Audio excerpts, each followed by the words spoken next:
Okay, here we are. I know every time it doesn't seem like much is done, but right now, uh, pretty much the sides are evened out. I'll show you here on this side. You can see it's fairly consistent. The good thing is you're not going to be seeing both sides at the same time.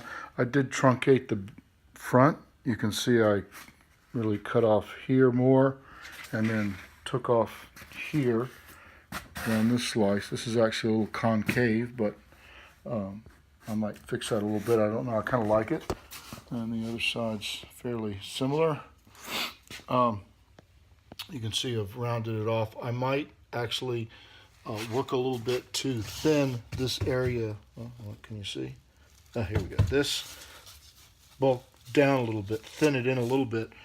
The reason being, sorry. The reason being, so the tire won't kind of look like a roller coaster effect. The way it's set up, you're going to see overhang up top, obviously, but then as it comes down, the tire will start to be visible here, so forth. I'm not sure what width of tire. I'm kind of looking at a 12.5 to, actually can get 15s. I don't know what they would ride like. I know car tire on a motorcycle, but thousands of people do them. A lot of weird vehicles with two wheels have used huge, super wide truck tires, and I'm just going to use a good street light truck tire. And anyway, so there we are. It's been a little slow. I've had air conditioning problems in the house and the normal. A little stuffy with the cold. Anyway, we're close. What I think I'm going to do is, it's fairly a rough surface, and there are some low spots I'd rather correct on this before I even skin it with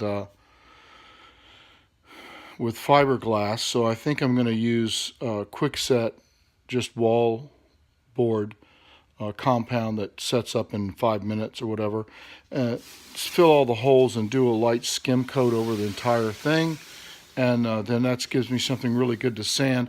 One of the problems with the spray can foam, it activates with water, so I spray it down with water when I put it in, but some of it in the interior, just because of whatever reasons, dries kind of fluffy, and it's hard to sand. Even the Surform, it just doesn't work like the real rigid foam, or if it's allowed to cure and get very rigid itself, it sands a lot nicer. So a lot of those areas, just it's inconsistent, and then you end up gouging. As you can see, gouged this. I didn't want to, but I was trying to do this, and so I think if I get the skim coat, which I had put on here, a little bit of it, and it's not sanded down perfect, but it works a lot easier, and you can sand it down. So I think I'll just take the time, whatever that time is, and maybe take a couple weeks and do that to get this as close as possible, so that when I skin it with fiberglass, there's going to be less to do with body filler, because body filler is tough to sand. You can use a compound called fairing compound, what they use for boats. A little bit easier to sand, but when you're sanding something with a big, long sander, it really doesn't matter. You're just working it down. So anyway, you can see here, this sanded really nice and smooth. I worked it. So I'm going to try to get most of it down like that. And after I skin it and get that prepped, I'll pull a mold off of it, and we'll kind of go from there. So if you have any comments, constructive comments or whatever, if I don't like your comments or they're not constructive, I'll delete them. And anyway, let me know. My little project here, the Beast.